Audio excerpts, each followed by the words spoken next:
jungle.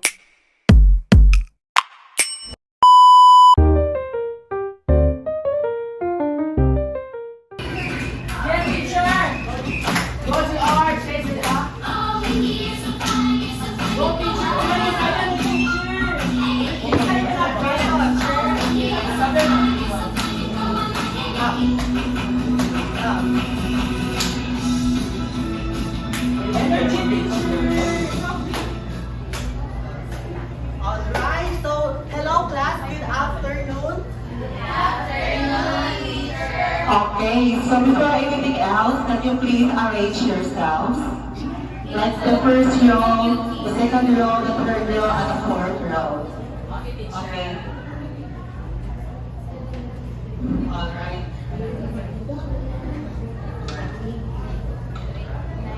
Alright, so let us pray everyone. In the name of the Father, Son, and the Holy Spirit. Amen. Alright, so thank you so much. So for now on, let's have our attendance first. So may I ask who is absent today? Wow, very good. Everybody is present. That's good, class. So from now on, let's have our classroom rules, the following cheer rules. So please read everybody.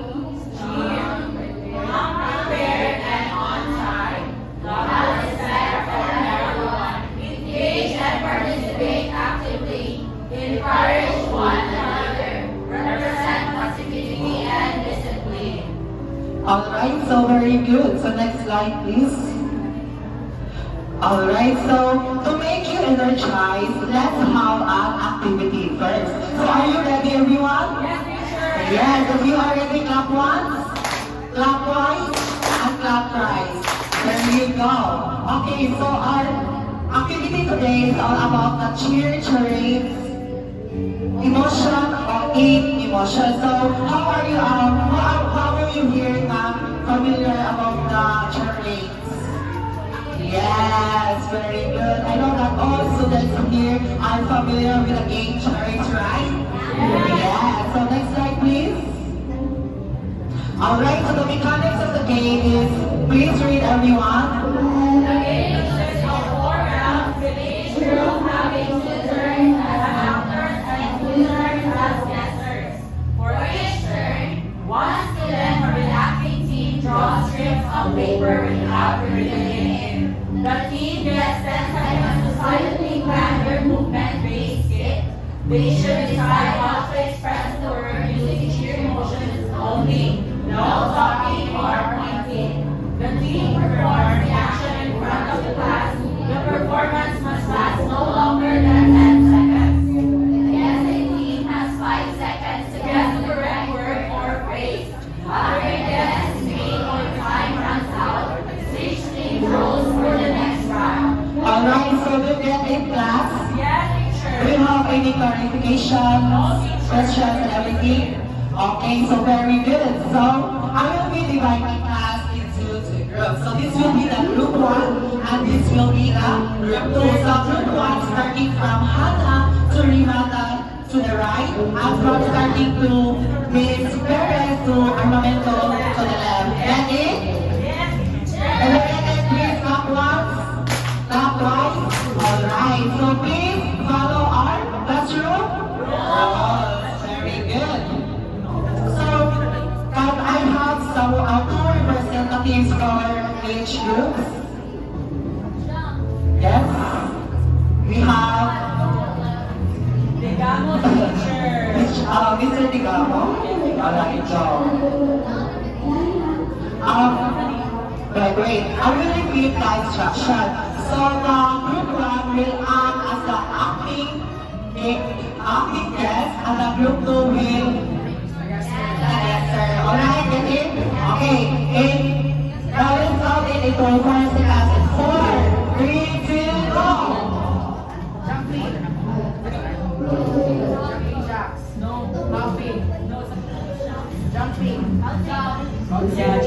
Very good.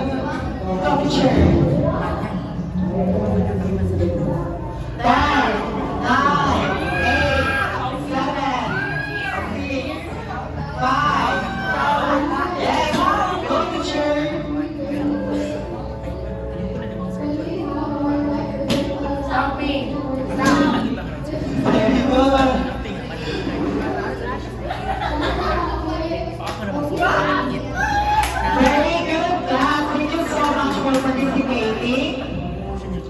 so I have a question. So next slide, please. What skills did you use to express the words without speaking during the day? The name, rather, yes, Miss Swallow.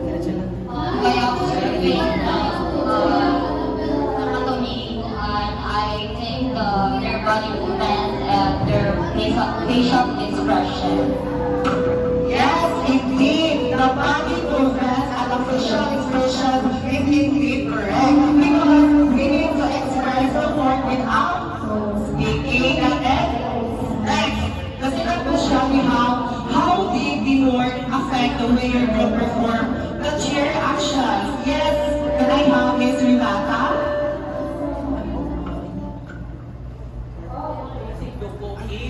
Can you please stand up, Miss Renata? Oh, yes, Miss Julia.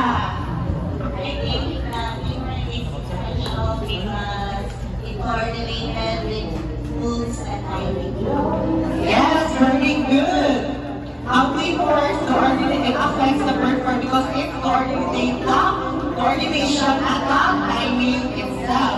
So the last question is, from the clues and motion used in our activity, can you guess what kind of performance or physical activity we will be learning about today? Yes, Miss Armamento. I guess we're learning about the cheer dancing. Very good. Please, give a round of applause to Miss Armamento. Alright, so you're learning the prize. Alright, so very good. So we use our bodies to speak through movements, expressions, and timing or rhythm. So teamwork helps us stand up, helps us focus in sync. So from now on, let's dive into the topic of cheer dance, which focus on the energizes, coordination, and the timing itself. So are you ready, class, to listen our discussion today? Are you ready? Yes, very good. So next slide, please. Alright, so our topic for today is all about cheer dance. But before that, our objectives for this afternoon is, can you please read? Determine the different fundamental movements and positions in cheer dance. Appreciate the significance of fundamental hand movements and positions through proper execution. Perform a cheer dance routine incorporating proper hand movements and positions. Okay, there you go. Next slide, please. Okay, so cheer dance. Have you ever seen cheer dance perform before? Yeah, I think all of us here have experienced or watched the cheer dance before, yes? Yes, very good. So please read Mr. Cabezas, what is cheer dance? Cheer dance is a term that combines the word cheer and dance. Cheer dancing developed from cheerleading, which is the performance of a routine characterized by gymnastics, skills such as jump, counting skills, lifts, and tosses, combined with cheers and yells to lead the crowd to cheer for a specific team during a game or sports activity. Very good. So from what you have read, can you please give me at least one sentence about what you have read, please? Mr. Cabezas. Cheerleading is a performance it's a performance for everyone. Wow! Yes, very good. Yes, Miss Irona. Based on what read to Mr. Cabezas, can you please explain more about the cheer dance, the meaning of cheer dance, or what is your insight? So cheer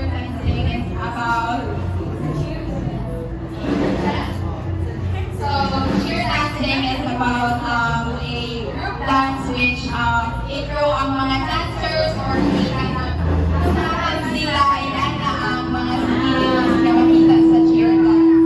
Very good. So, next slide, please. So next you have singing feet for cheer. So please read everyone. Playing fit and healthy helps participants perform well, avoid injuries, and also build strength, confidence, and teamwork while doing cheer dance. Of course, so staying fit for cheers, it is important for us, the participants, to avoid injuries and stay energetic as well, right? Yeah. So, favorite makeup ones? Clockwise? Okay, very good. So next slide, please. Okay, so before we dive into the next discussion, I have a question. Since you already seen the children's perform before, so my question is, what movement skills na inyo nakita during silang mag-perform sa children's band? Yes. Nakata. How about the others? Yes. Via? Yes. You have a point? Yes. Mr. Ligamo? Very good job. How about the others? Class. Very good. So from now on, our discussion is all about the fundamental hand movement and positions to be discussed by teacher Rita Lee. Yeah, hello class. Since Teacher JM already discussed what is cheer dance, and Teacher JR rather, sorry for that, he already discussed what is cheer dance, so let's dive in. What are the fundamental hand movements and positions? And the first hand movements and position is the beginning stance. Feet together, hands down by the side and face. My dear class, listen and watch closely because after this I will ask any one of you to demonstrate these movements and positions. Okay? Okay, the beginning stance is feet together, hands down by the side and the blades. What position is this? Yeah, exactly.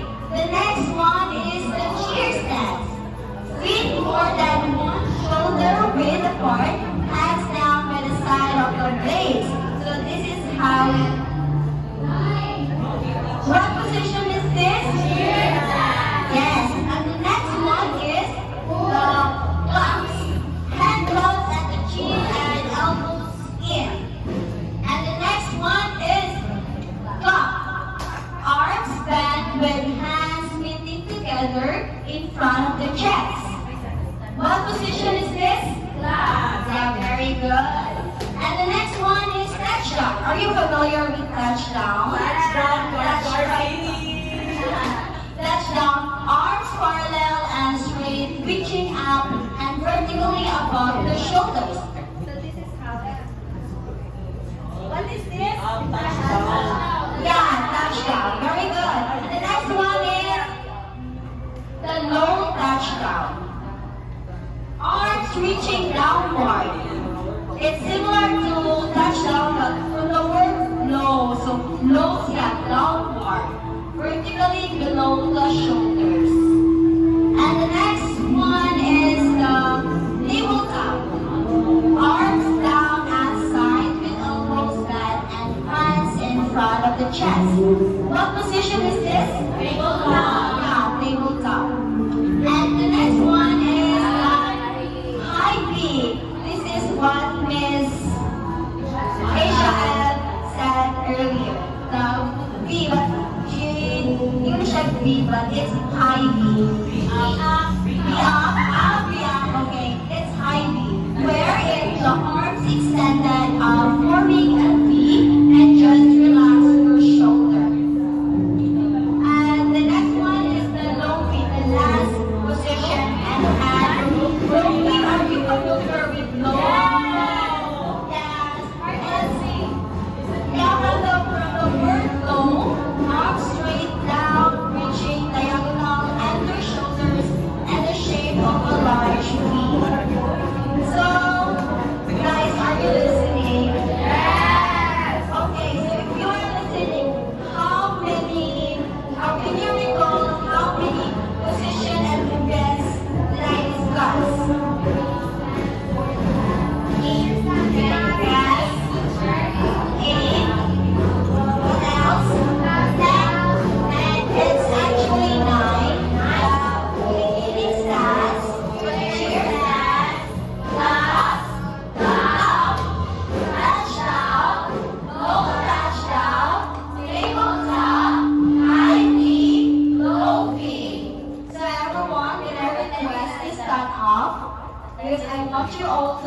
demonstrate all the hand movements and positions. Okay, let's begin with the beginning stance. Beginning stance. Cheer stance. Tabletop. Low V. Low V. Yeah, high V. Touchdown. Low touchdown. Low touchdown. Clap. And clap. Since you already know what are the movements and positions, let's have an activity and please remain standing. So it's like this. The activity entitled Mirror Me. On the wall. Yeah, Mirror Me. On the wall. That's right. So the mechanics of the game is, since I already showed to you the pictures of the fundamental movements and position of cheer dress, and you already demonstrated each position correctly, and you already follow and you already demonstrated all the hand movements and positions. The next thing that you will do is you have to listen what positions and movements will I explain. Okay? Yeah. So, when I say cheer stance, you do the cheer stance. When I say beginning stance, you do the beginning stance. Okay, teacher. Okay, so you do it fastly, ha? Yeah. Low V. High V. Tabletop. Claps. Claps. I clap. Tabletop. Beginning stance. Cheer stance. Low V. High V. Okay, very good. So to make it fun, class, I will mix the movements. When I say high V, but I will show you the low V, but you have to do what I say. Okay? Yes. What you are. Yeah. Not what I act, but what I say. not, Okay, teacher. I get it. You get it, teacher. you get it, guys? Yeah, we get Okay. Tabletop. Cheer stance. Tabletop. Tabletop. Touchdown.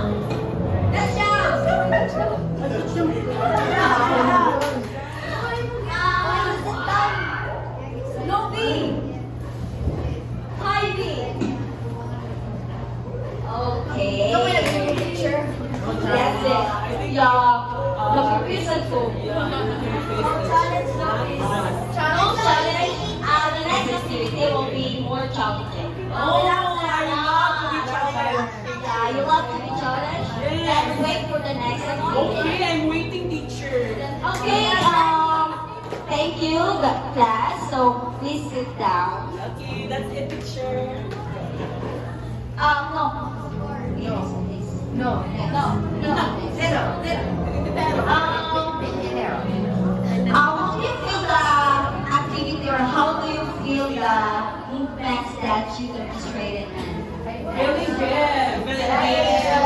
Are you feeling what? Feeling high. Feeling high? Okay, that's good to Feeling hear. focused. Were you able to express yourself through movements? Yes, teacher. Okay. That's good to hear. So for our next activity, we want more challenging activity. So let me call teacher lead. Wow, the So most that will be more challenge. Teacher Chona. So good day everyone. Do you want more activity? Yes, teacher. Alright, for our activity today is all about your dance routine. Next please. So our mechanics. So I will divide the class into 2 equal groups. Each group will appoint a leader to facilitate planning and execution. Each group will design a cheer dance routine incorporating what the hand movements are before. If the beginning stance, cheer stance, you will apply that, okay? So, in a creative addition, you want jumping, ayaw lang jump na kaayo. So on circles or using a pom-poms. So each your movements are synchronized with chosen cheer chants or instrumental music, or provided or self-selected. Next, please. So group will practice and rehearse their routine for 3 minutes. Each group will perform the routine in front of the class. Performance duration minimum of 1 minute and a maximum of 2 minutes. Group must demonstrate clarity, energy, teamwork, and timing. The highest score will be, the group wins will give a grand prize and other groups receive consolation. Okay? You understand that? Okay, very good. So our rubrics is this one. Hand movements, placements, and techniques, synchronization with music or chant, energy and enthusiasm, body alignment and posture, creativity and variety, team coordination. So for the groupings, first here, count 1, 2, 1. 1, number 1, team 1 here, team 2 there. Go! You have 3 minutes. First, you will be choosing a leader. Who will be your leaders? Okay. They will lead what your dance is. Cheer dance. Okay, are you ready for the 3 minutes? Go! 3 minutes.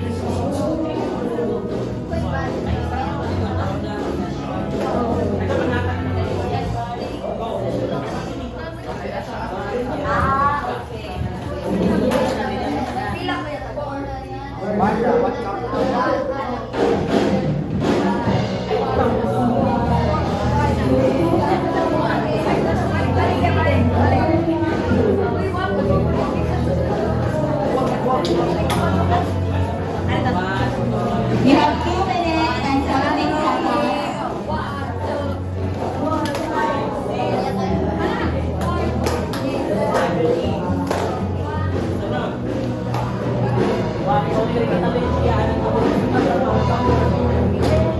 You can use chants and never know music.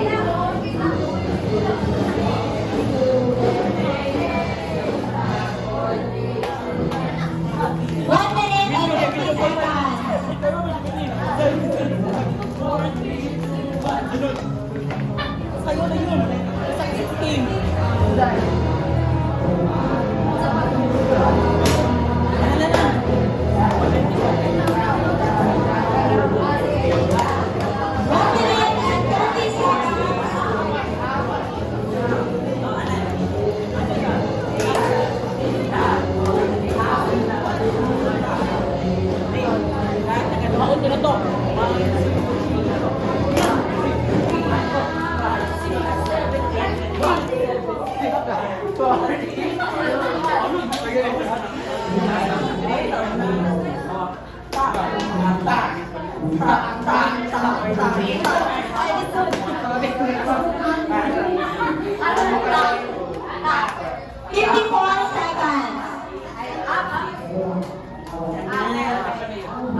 Sabi na sa 35 seconds.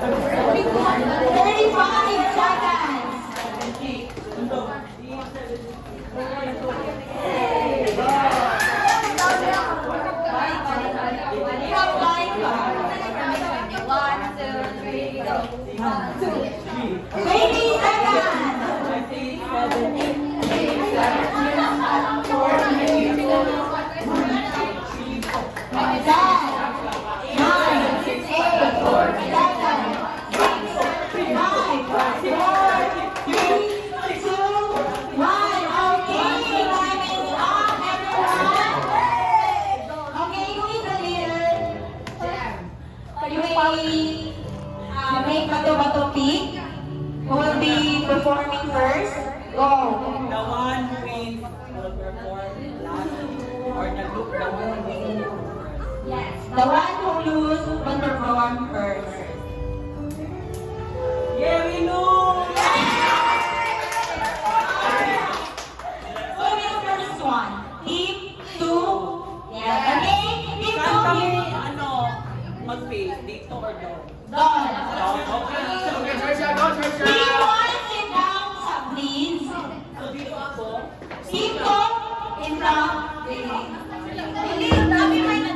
Kami may nalulog. Okay, sir.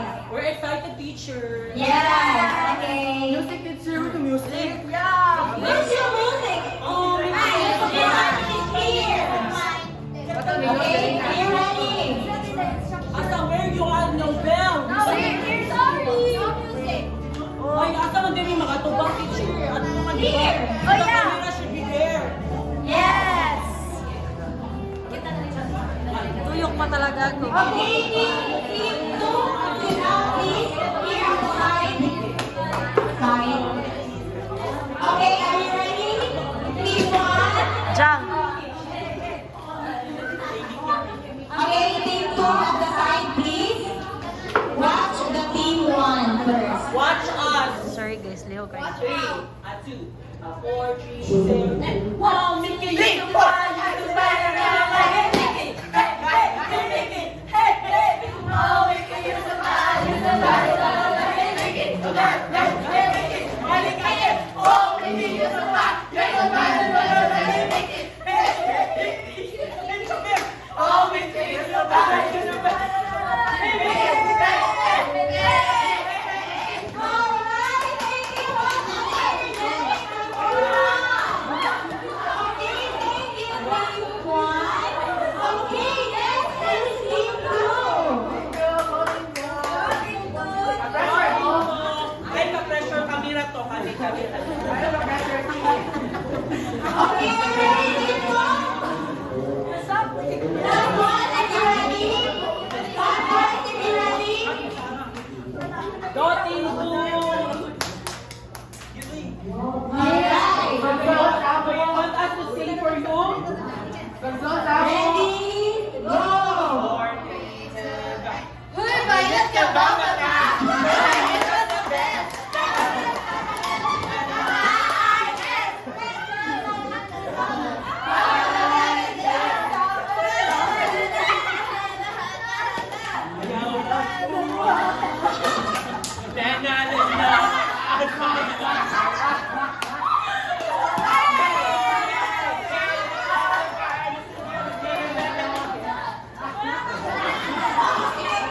Thank you, team 2.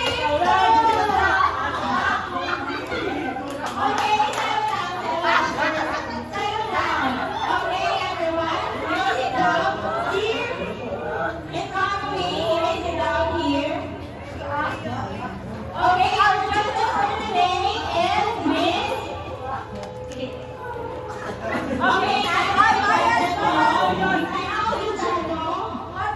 Okay, what are your comments, Miss? For team 1 first, okay?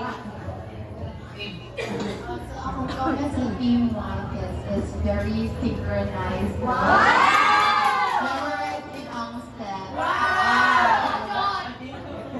Sa team 2, ganahan ko sa intro ninyo, very deep. Kung ano sa synchronization. Thank you. And who will be the winner for today? Who will be the Miss Universe? Okay, where's the leaders? Come in front, please. Ay, kumalupin. Okay. Dun-dun-dun. Okay, who will be the winner for today? Okay, for the winner of this Cheer Dance 2025 will be Team.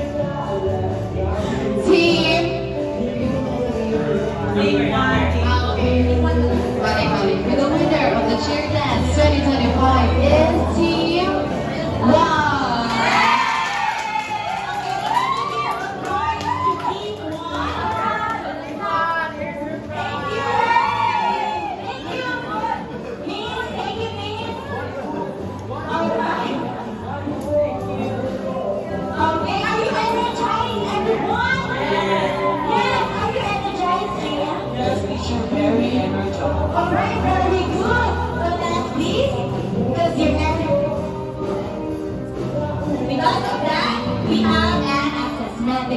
are learning, we have an assessment. And we will be sending it to the Google form. And the time will be 11:59 p.m. Okay? Next is, and for our assignment is all about Cheers to the Beat TikTok challenge. Are you familiar with the TikTok? Do you use TikTok? Why? Okay. So here's the instruction. Next slide. The learners will create a TikTok video 30 to 60 seconds demonstrating at least 3 fundamentals only, okay? And movements and positions used in cheer dance. If the position clearly explain its purpose briefly and add creativity with the music, text, or transition. Ensure that the video is well lit with clear visuals and explanations. Once you complete, share the link or upload your video to the designated platform for submission. Are we clear? Okay, so that's all. Next slide, please.